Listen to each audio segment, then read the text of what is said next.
Ngayon sa mga friends, Kaliho Super 8 babalik at ngayon mag-change oil tayo. Currently May 17, 2025 at current odometer reading niya is 49,432. Yan, mag-change oil na tayo ulit para safe ang makina ng aking motor at mga motor ninyo. And depende sa inyo kung every 3 months or every auto reading kayo nag-change oil. And disclaimer, I'm not an expert, and reminder, do it at your own risk. At ang gagamitin natin lang is ngayon today's vlog, change oil vlog natin, yung usual na video upload ko ngayon. At di ba tayo makapag-moto vlog at magbabalik ulit tayo at makikita na. And since CD range trim C, yan is orange. Yan, nagamitin natin nilangis ngayon is orange. And ito is Repsol. Previously, long time partner siya ng Honda. And after, papapalang din sa screen, after 2024 MotoGP season, nag-end na yung kanilang partnership. Gagamitin natin siya ng engine oil at gear oil ulit. And sa gear oil, sasaling ko ulit sa aking ever reliable na pangsalin. Kasi ito is 120 ml. Ito naman saktong 800 ml. Is Repsol Honda sended their quick info lang, and para sa inyo is ended the 30 years title sponsorship agreement at the end of 2024 MotoGP season.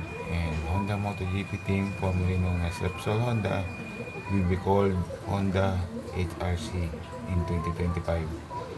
And Castrol is replacing Repsol as the title sponsor, and the team will be known as Honda HRC Castrol. Yan.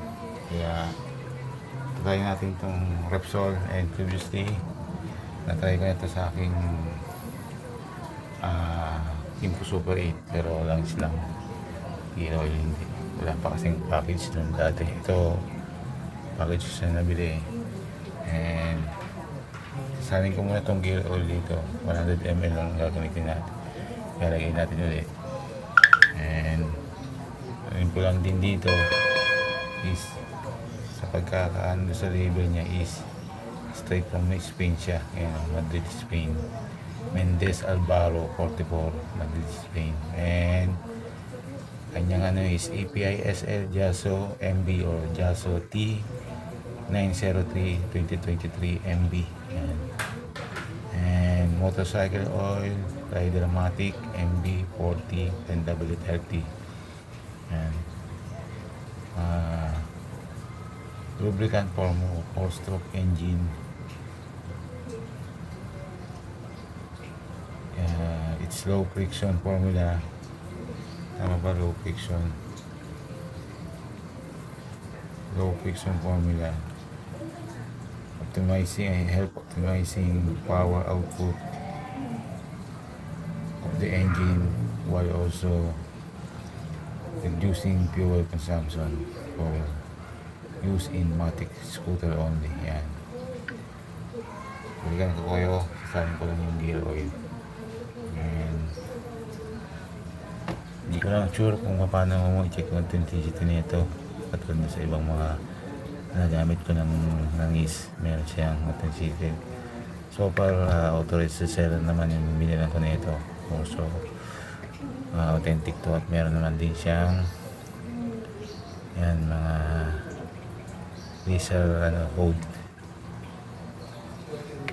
And hindi ko alam kung may spouts din to. Balikan ko kayo.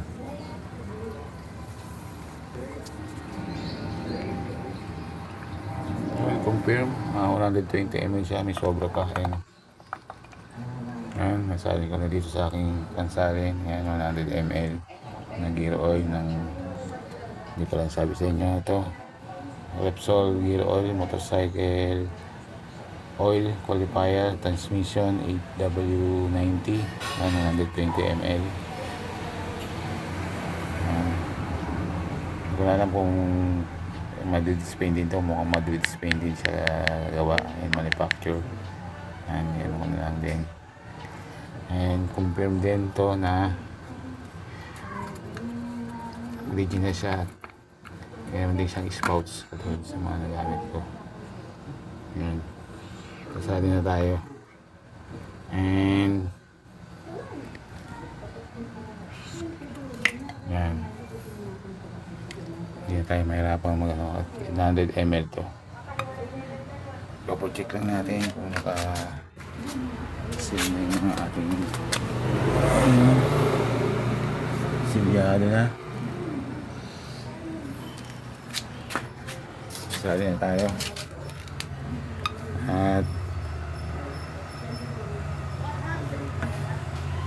maraming salamat sa panonood ninyo sa aking channel. Dahil ko lang yan. At puli ano siya. Yun yung natapon sa aking channel at pagdalaw. Isilip. Kung suporta. Maraming salamat sa inyo. At balitaan ko lang kayo ulit sa aking Gray News Oil video nito. Mga kamoto friends, Kadiyo and Kasuparit. At nasa video description ko naman ang aking PayPal and GCash account sa mga gusto mag-donate. Maraming salamat at meron namang give thanks button sa aking YouTube channel din and promote button. And please like and subscribe, like, share and subscribe sa aking simpleng YouTube channel. Yan.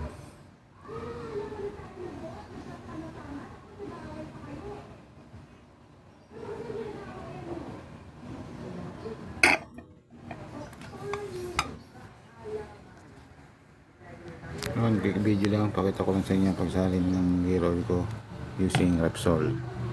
And nag-vlog na tayo.